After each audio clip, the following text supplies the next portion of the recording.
Good afternoon, everyone. I'm here to update you on the case of Miranda Corretti, the missing juvenile. The missing juvenile went missing on February the 24th. I am going to outline the timeline for you, but I want to remind you that this is an ongoing investigation. So as law enforcement continue to investigation, things could change at any moment. So here's the timeline how it first started. So yesterday afternoon, we had a witness that came in that said she wanted to provide us information on the missing juvenile from Gulfport. Based on the tips and investigation by the detective, we believe that 16-year-old Miranda Corretti was contacted by 35-year-old Stephen Gress on social media, on a social media app. And I'm going to stop there for one moment and just want to remind all the parents out there, please, I'm begging you, please, make sure you know what your kids are doing on social media. And to the kids also, if someone is contacting you and are not a family member, please let your parents know. So again, we're talking about a 16-year-old that was contacted by a 35-year-old. On February the 14th, we know that Mr. Gress went to Miranda's home, picked her up, took her to his house, which is located at 2708 27th Avenue North. He took her to the house. She spent the day there. We know he took her back on the 24th. On the 15th of February, we know she went back to the house on her own. Now, on the 20th at the house, there was some type of dispute over some missing jewelry. So from the 20th through the 24th, she was beaten and tortured because they could not find this piece of jewelry. We know that sometime there, she was then killed. Mr. Gress placed her body in his car along with his domestic partner, Michelle Brandis, and they drove her to Largo. In Largo, the detectives found evidence that Miranda was dismembered at that location.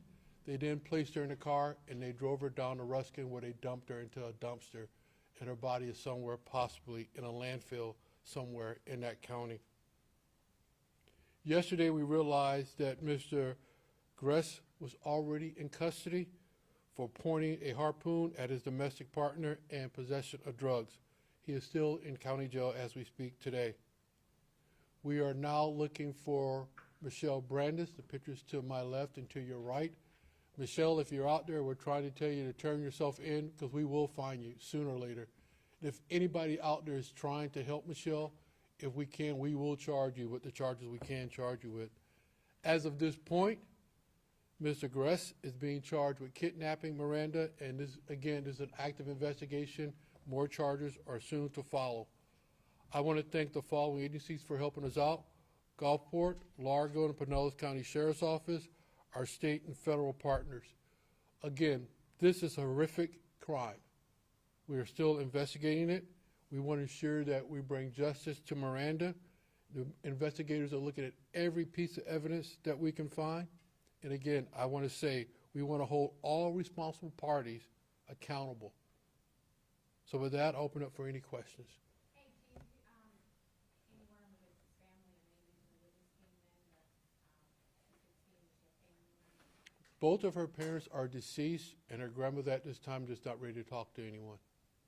Can you talk a little bit about the discrepancy between her leaving on the 14th and then being reported missing on the 24th as a 10-day time window? Do we know who reported her missing and why that might not have been caught earlier? Sure, I'll ask the chief. Hi there, I'm Commander Mary Farron. I'm currently the acting chief of police for Gulfport. We are very familiar with Miranda. We know that she is a frequent runaway, and she has a history of mental health issues as well as drug abuse. The grandmother is her primary caregiver at this time, and she said that she normally comes home, so she doesn't report her missing every time she leaves. She just didn't come back in a timely manner this time. Was it her grandmother that reported her missing then? It was. And any affiliation with local schools noticing that she was absent for 10 days? No, Miranda is actually homeschooled.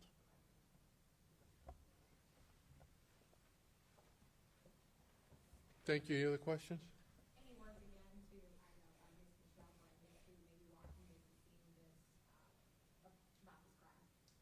Yeah, we do want to talk to her because, again, she was present when they moved Miranda around, and we want to talk to her. And again, either she can come in and talk to us, or we will find her.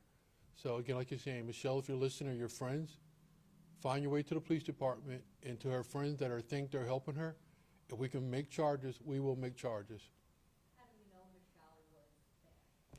We have witnesses that says she was there. We have witnesses that said that they saw her along with the defendant, with the body being placed in the car. Chief, this home in Largo, what's the connection? Obviously, they left this home in Gulfport. That was Mr. Bressy's residence to go to this home in Largo. Who lives there? What were they doing there? That is Michelle's mother's home. We know that her body may be in a landfill. Are you guys going to go through it to find her body? We're going to do everything possible to bring Miranda home. Again, we know the body was placed into a dumpster, but we got to try to figure out which landfill did that dumpster go to. Chief, can you talk about what lured Miranda to this couple and to this home? Were they offering her something to come live with them? What was the nature of that relationship? So the social media page they were on was a dating app. So we're assuming that they must have met on a date. She went there on the 14th. And then again, like I said, she came back around on the 15th. Do you plan to file any additional charges against either of them related to sexual contact with a minor? We're going to put every possible charge on everyone that was involved in this. And that's why, again, the defendant's already in jail on another charge. And again, I would reiterate to Michelle, come in. Anything else? So I want to turn it over to our Major Halstead. She's going to talk to you about a 17-year-old that we have missing here in St. Petersburg. Major Michelle? Major Halstead. Thank you. Good afternoon, everyone. Major Shannon Halstead with the department, just over 24 years. I appreciate your time. I understand the difficulty in transitioning to from that conversation right into another one, but we've had an important update in this case that we want to share with everyone. We've been investigating a missing runaway since March 1st. His name is Alistair Nassier. He was last seen in the 6500 block of the Bayou Grand Boulevard Northeast. The update that I want to share with you is that when we originally posted him on our social media page, we didn't have any reason to believe that he would be missing and endangered. As you know, we often have between 12 and 15 runaways at any given time. Last night at 2 a.m., we received additional information sharing with us that the family found a note that he had written prior to leaving the residence. So the content of the note has obviously caused us alarm, and that's why we have listed him as missing and endangered today. The other thing that's happened since we last put out the media alert is that detectives were able to find additional video of him traveling westbound on 62nd Avenue past Mangrove Bay Middle School. The reason why I'm sharing that with you is because the original video that you saw, he was wearing a blue backpack in that video. We know for a fact he dropped that backpack off at Canterbury School there on the north side of 62nd Avenue. In the video that we found earlier today, he now has a red backpack. So I just wish that as you're sharing the information, the latest update that we have is that same clothing description, same bicycle white cruiser description, but that he may have a red backpack. We, as far as resources that we've used to locate him, neighborhood canvases to include several different residents in Placido Bayou, where we followed a trail of technical data, reference a cell phone, obviously have examined computer. The family has been awesome in collaborating with us in reference to even working with a PI to try to get information out, both digital flyers, hard copy flyers. The other thing today, once we found that updated photo, is we have drones. Many of you probably realize there's a wooded area just south of the Canterbury campus. So, our concern is he in that wooded area somewhere? So we've been working on that this morning, too. I'd be happy to answer any questions that you guys have. What was in the note that was concerning to you guys? That he had an intent to harm himself.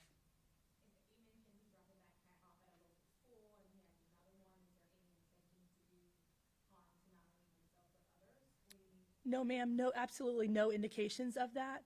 The backpack that he dropped off was dropped there strategically for a certain person, and we've talked with her and all of his friends. We've also talked with personnel at the school he attends, as well as doing, as part of the neighborhood canvas, we had a specific residence in Placido Bayou, and then talked with everyone in the surrounding houses to see if there's other teenagers that live close by. As you know, sometimes the digital evidence will give you an address, but it's not an exact location. So there's been a lot of neighborhood canvassing throughout that neighborhood, Ring doorbells, surveillance systems to see if we can find a better location. Is there anything that you would say to Alistair about the people who are missing him and wanting him to come home? Or? Sure, absolutely. I appreciate that question.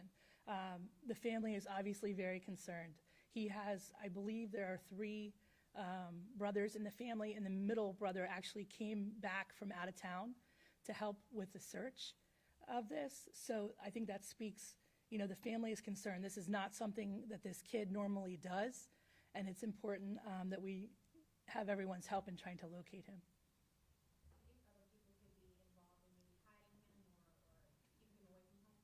We we did the initial interview of the friends and a girlfriend, and then went back and did secondary interviews just to make sure that they realized the resources that were being deployed and that everyone's level of concern was continuing to heighten, and to make sure that wasn't the case. So we don't believe that's the case. Thank you, everyone.